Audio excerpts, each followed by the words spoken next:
Hi guys, how are you all. New scheme के अंदर CA inter में old scheme में तो 8 सब्जेक्ट हैं, पर न्यू स्कीम के अंदर 6 सब्जेक्ट हैं। हम सबको पता चल चुका है, ठीक है। पहले देखते हैं कि कौन कौन से सब्जेक्ट हट चुके हैं।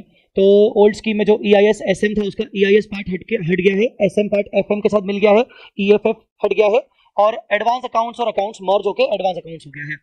फ्रेंकली स्पीकिंग, एडवांस अकाउंट्स के अंदर जो टॉपिक्स हैं वो कुछ टॉपिक्स अकाउंट्स के हैं, कुछ टॉपिक्स एडवांस अकाउंट्स के, और कुछ नए टॉपिक्स हैं, ठीक है। नाउ द क्वेश्चन इज, जो बच्चे नवंबर 23 में ओरिजिनली एग्जाम जिनका अटेम्प्ट ड्यू है, उन बच्चों के मन में एक सवाल आ रहा है, क्या मैं नवंबर 23 मत ना दूं, स्किप कर दूं, और मई 24 में ऑटोमेटिकली कन्वर्जन हो जाऊंगा और मैं न्यू स्कीम दे दूंगा।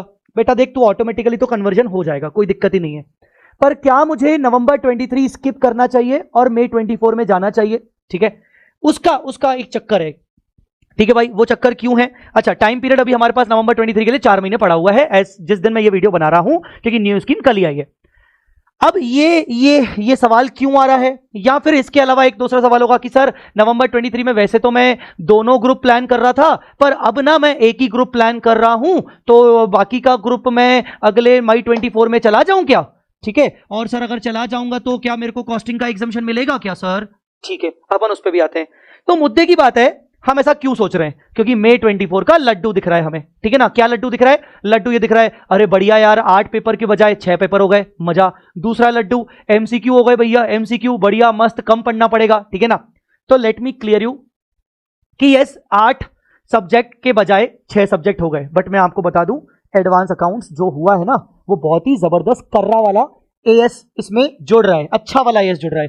मैं आपको बता दूं, न्यू स्कीम के अंदर एडवांस अकाउंट्स का पेपर बहुत जबरदस्त बनेगा, क्योंकि उसमें 70% सिलेबस अब पूरा एएस का हो गया है। कुछ एएस तो सीए फाइनल वाले इंट्रोड्यूस करवाए गए हैं, impairment, employ benefit, interim reporting, associate, joint venture, पहली बात तो। दूसरा, जो लड्डू आपको एमसीक्यू के नाम पे दिख रहा है कि वैसे भी नेगेटिव मार्किंग नहीं है, इसके कारण जो 70% सब्जेक्टिव पेपर बनेगा ना न्यू स्कीम में, मेरे को ऐसा यकीन है कि वो अच्छा खासा तगड़ा पेपर बनेगा, चाहे वो कोई भी पेपर बने, वो तगड़ा पेपर बनेगा। थोड़ा हो सकता है 70% जो पेपर रहेगा वो हो सकता है हमेशा लेंदी रहे, हमेशा। देखो, इंस्टीट्यूट या तो पेपर बहुत टफ बनाएगा, या तो अगर टफ नहीं बनाएगा तो वो लेंदी बनाएगा। तो 70% पेपर हो सकता है वो लेंदी बना दे, ठीक है ना। तीसरा, जो एमसीक्यू आप बोल रहे हो ना, ध्यान से पढ़ लेना प्रॉस्पेक्टस को, उसमें लिखा है केस बेस्ड और केस सिनेरियो बेस्ड एमसीक्यूज। इसका मतलब एमसीक्यूज कोई डायरेक्टली नहीं आएंगे स्ट्रेट फॉरवर्ड, हो सकता है केस स्टडी बेस्ड आए, जिसमें आपको टाइम लगे। तो आप सोच रहे हो ना कि लट्टू है, अरे एमसीक्यू तो जल्दी अटेम्प्ट हो जाएगा, तो ये चीजें सब्जेक्ट टू अपकमिंग फ्यूचर है, ठीक है। तो मैंने आपको ये समझा दिया कि आपको लड्डू क्या दिख रहा है, जिसकी वजह से आपके मन में लड्डू फूट रहे हैं कि हम नवंबर 23 अटेम्प्ट को कर देते हैं skip. Now to be very frank, time period बचा है आपका 4 महीने। मुझे एक चीज का जवाब देना, अगर न्यू स्कीम अभी नहीं आती, या न्यू स्कीम वाली बात कोई होती ही नहीं, तो क्या आप फिर भी नवंबर 23 अटेम्प्ट स्किप करते? नहीं ना। ये सवाल आप अपने आप से जरूर पूछना कि अगर न्यू स्कीम नहीं होती तो मैं क्या फिर भी नवंबर 23 स्किप करता, या स्किप करने का सोचता? शायद नहीं, ठीक है ना। दूसरी बात, आपको पता है क्या डर लग रहा है? आपको डर लग रहा है, डर मतलब थ्रेट ये कि अरे यार क्या यार, 8 पेपर पढ़ने पड़ेंगे, अब तो भाई 6 ही पढ़ने पड़ेंगे ना, क्यों मेहनत करूं? नहीं बेटा, टेक्निकली 6 नहीं 7 ही है, क्योंकि एडवांस अकाउंट्स और अकाउंट्स मिलाकर जो मर्ज हो रहा है ना, एडवांस अकाउंट्स एक करके, उसमें बहुत सारा कंटेंट है, बहुत सारा कंटेंट है। तो पढ़ना आपको एडवांस अकाउंट्स और अकाउंट्स का दोनों पढ़ना पड़ेगा, ठीक है। ये आपको थ्रेट लग रहा है कि यार 6 पेपर देना का बढ़िया है, 8 पेपर कौन देगा, क्या देगा, और पता है दूसरी चीज क्या हो रही है तुम लोगों के साथ? Avoidance, can't face the exam situation. तुम लोगों के पास ना बहाना आ गया, एक्चुअली। बहुत बुरा मत मानिएगा, पर ना बहाना आ गया, एक्चुअल में बहाना आ गया, ठीक है ना। अगर ऐसा कुछ भी सिचुएशन नहीं होती ना, तो ये बहानेबाजी नहीं चलती तुम्हारी। तुम्हारे सामने अब बहाना आ गया तुम्हारे अपने पेरेंट्स को देने के लिए, नहीं, न्यू सिलेबस आ रहा है, उसमें जल्दी पास हो जाऊंगा, ये हो जाएगा, वो हो जाएगा, ऐसा हो जाएगा। तुम एग्जाम को फेस नहीं करना चाहते हो, तुम डर रहे हो, तुम ना अवॉइड कर रहे हो, तुम एग्जाम को फेस नहीं करना चाहते हो। मुझे बताओ, अगर तुम एग्जाम को अभी फेस नहीं करना चाहते हो, तो क्या गारंटी है कि मई 24 में तुम फेस कर पाओ अच्छे से? अरे फेस तो कर लोगे, क्या गारंटी है तुम्हारा पेपर अच्छा जाएगा? ठीक है। एडवांटेजेस क्या है मैं नवंबर 23 के? उससे पहले अपन प्रॉब्लम्स की बात करते हैं, जो मैंने हालांकि प्रॉब्लम का बता दिया कि एमसीक्यू के चक्कर में 70% जो सब्जेक्टिव रहेगा वो बहुत ही डिटेल रह सकता है, और डिटेल के साथ बहुत ज्यादा लेंदी हो सकता है, ठीक है ना। एमसीक्यू में ऐसा नहीं कि एमसीक्यू मतलब नेगेटिव मार्किंग नहीं है तो वो छोड़ देगा इंस्टीट्यूट, नेगेटिव मार्किंग नहीं है तो वो केस स्टडी बेस पूछ सकता है। नवंबर 23 के क्या एडवांटेजेस है? नवंबर 23 के एडवांटेज, पहला एडवांटेज, भाई यार 4 महीने पढ़े हैं, 4 महीने, हम सीए स्टूडेंट हैं, गए गुजरे लोग नहीं है, बीकॉम छाप नहीं है, 4 महीने पढ़े, आराम से कर लेंगे। क्या हम अभी अपने आप को अगर एनालाइज करें, क्या हमने जीरो पढ़ाई की है? क्या हमने कुछ भी नहीं किया? हाँ, हम क्या इतने गए गुजरे लेवल के? नहीं, बिल्कुल नहीं, हम गए गुजरे लेवल के नहीं है, हमने पढ़ाई कर ली है। द मोस्ट इंपॉर्टेंट एडवांटेज कि अगर हमने ऑलरेडी पढ़ाई कर ली है तो हम उस एफिशिएंसी पर आ रहे हैं। अगर हमने डिसीजन लिया कि हम मई 24 में जाएंगे तो हम अपनी बनी बनाई आग, अंदर की आग को बुझा देंगे, हमारी एफिशिएंसी को गिरा देंगे, हम करेंगे आराम, बैठे रहेंगे बढ़िया मस्त चड्डी बनियान में, और उसके बाद मई 24 के लिए पढ़ना शुरू करेंगे नवंबर के बाद। दूसरी चीज क्या हो जाएगा? क्या हो जाएगा? मैक्स टू मैक्स क्या हो जाएगा? फेल हो जाएंगे ना, पर फेल होने के बाद एक एक्सपीरियंस लेके जाएंगे कि नवंबर 23 में कम से कम एग्जाम दे दिए, पढ़ाई हो चुकी होगी। जब हम एग्जाम को ध्यान में रखते हुए पढ़ते हैं ना तो बहुत अच्छा पढ़ते हैं। तो नवंबर 23 के लिए, एग्जाम के लिए अगर हम पढ़ाई अभी से ही कर लेंगे तो आपको पता है कि आपका लॉस सेम रिपीट हो रहा है, टैक्स आपका सेम रिपीट हो रहा है, कॉस्ट आपका सेम रिपीट हो रहा है, ठीक है ना। उसके बाद अकाउंट्स, एडवांस अकाउंट्स के लिए आधा 50% तो काम आ ही जाएगा। पढ़ाई कर लेंगे, और पढ़ाई एग्जाम को ध्यान में रखते हुए करेंगे तो अच्छी वाली पढ़ाई करेंगे, और वो अच्छी वाली पढ़ाई हमें मई 24 में काम आएगी अगर कल को नवंबर 23 में फेल हो गए तो। आ रही है मेरी बात समझ में कि नहीं? तो किसी भी तरीके से मुझे नहीं लगता कि आपको नवंबर 23 स्किप करना चाहिए, किसी भी तरीके से मुझे नहीं लगता। भले फिर उन बच्चों का पेपर, कुछ बच्चे ऐसे भी होंगे जिनका नवंबर 23 में एक ही ग्रुप बचा होगा, तो भी नहीं करना चाहिए। अरे यार, सबसे बड़ा बिगेस्ट एडवांटेज है कि तुम्हारी पढ़ाई हो जाएगी नवंबर 23 के चक्कर में, और जब पढ़ाई हो जाएगी ना तो चांसेस 50% से ऊपर हो जाएंगे कि तुम पास हो जाओगे नवंबर 23 में। और अगर नहीं भी हो पाए तो एक एक्सपीरियंस के साथ आगे बढ़ोगे, मई 24 में बहुत अच्छी पढ़ाई ऑलरेडी हो चुकी होगी। एडवांटेजेस तो ये है तुम्हारे सामने।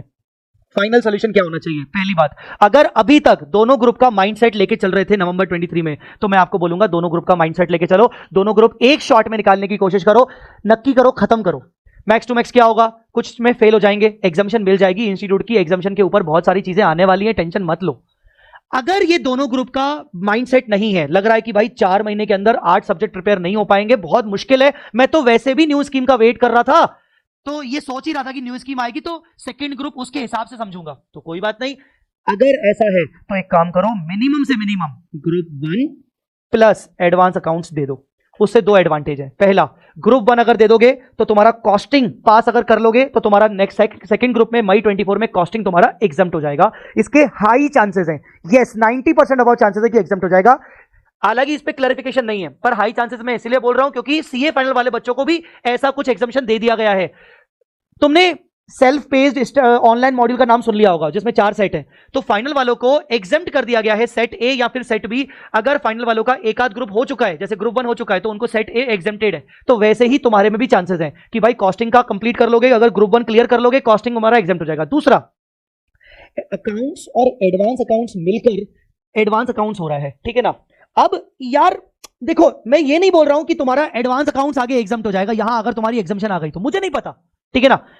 इंस्टीट्यूट क्या एग्जाम्पशन देगा एडवांस अकाउंट्स में, देगा कि नहीं देगा। कल को मान लो तुमने सारे पेपर दे दिए, तुम्हें उसमें अकाउंट्स और एडवांस अकाउंट्स में एग्जाम्पशन आ गया, हो सकता है अगली बार तुम्हें एडवांस अकाउंट्स ना देना पड़े, बाकी लॉ टैक्स वगैरह देना पड़े, ये चांसेस हो सकते हैं। हो सकता है किसी एक में एग्जाम्पशन आया, एक में नहीं आया, मुझे नहीं पता, पर एक एक्सपीरियंस से आगे बढ़ोगे, अकाउंट्स एडवांस अकाउंट्स कर लोगे, एक्सपीरियंस से आगे बढ़ोगे तो बहुत आगे तुम्हारे पास सिर्फ मई 24 में सिर्फ 2 ही सब्जेक्ट बचेंगे पेपर देने के लिए, ऑडिट और एफएमएसएम, ठीक है ना। तो मैं आपको रिकमेंड करूंगा कि मिनिमम से मिनिमम आप ग्रुप 1 प्लस एडवांस अकाउंट्स दीजिए। हो सकता है अकाउंट्स क्लियर हो जाए और एडवांस अकाउंट्स क्लियर हो जाए तो राम राम जी आगे बढ़ जाओगे। हो सकता है शायद आपका सिर्फ ग्रुप 1 दे रहे हो और एडवांस अकाउंट्स नहीं दे रहे हो, इंस्टीट्यूट बोलेगा पागल समझाए हैं पागल समझाए। आधे अधूरे एएस पढ़ने के, अकाउंट्स में सिर्फ 8 एएस होते हैं, आधे अधूरे एएस पढ़ने के बाद कुछ ही टॉपिक रेलेवेंट करने के बाद हम तुम्हें एडवांस अकाउंट्स में एग्जाम्पशन दे दें, हैं पागल समझो हैं। तो हो सकता है यहां पर इंस्टीट्यूट आपको एग्जाम्पशन एडवांस अकाउंट्स में ना दे, तो मैं आपको बोलूंगा सेफ गेम खेलो। ऑप्शन नंबर 1 दोनों ग्रुप्स एक साथ दो, अगर कैपेसिटी है, अगर लगता है कि कर लूंगा जिस तरीके से कर रहे थे अभी तक, अगर लगता है नहीं कैपेसिटी नहीं है तो आप ग्रुप 1 प्लस एडवांस अकाउंट्स दीजिए। मैं आपको कह रहा हूं 4 महीने बहुत होते हैं, 4 महीने दोनों ग्रुप करने के लिए होते हैं, बट फिर भी ग्रुप 1 प्लस एडवांस अकाउंट्स दीजिए ताकि मई 24 में सिर्फ आपको ऑडिट एफएमएसएम देना पड़े। मुझे हाई चांसेस लग रहे हैं कि कॉस्ट का एग्जाम्पशन मिल जाएगा, और दूसरा अकाउंट्स एडवांस अकाउंट्स अगर दोनों में पास हो गए तो फिर आपको एडवांस अकाउंट्स का भी एग्जाम्पशन मिल जाएगा। इंस्टीट्यूट आपको ये नहीं बोलेगा कि हलवा समझाया गया कि एडवांस अकाउंट्स क्यों दें, ठीक है। तो मेरा ये रिकमेंडेशन है, आई होप आपको ये वीडियो वीडियो समझ में आया होगा। अगर आपको ये वीडियो में थोड़ा सा भी ऐसा लगता है कि यस कुछ गाइडेंस मैंने दिया है, कुछ हल्का सा आपको लग रहा है कि आपके काम की चीज थी, प्लीज लेक्चर बंद करने से पहले लाइक जरूर करके जाना और इस चैनल को सब्सक्राइब जरूर करके जाना। Thanks a lot guys. अगर तुम्हारी कोई और प्रॉब्लम है, कोई और क्वेरी है तो कमेंट में मुझे जरूर पोस्ट करना। Thank you so much.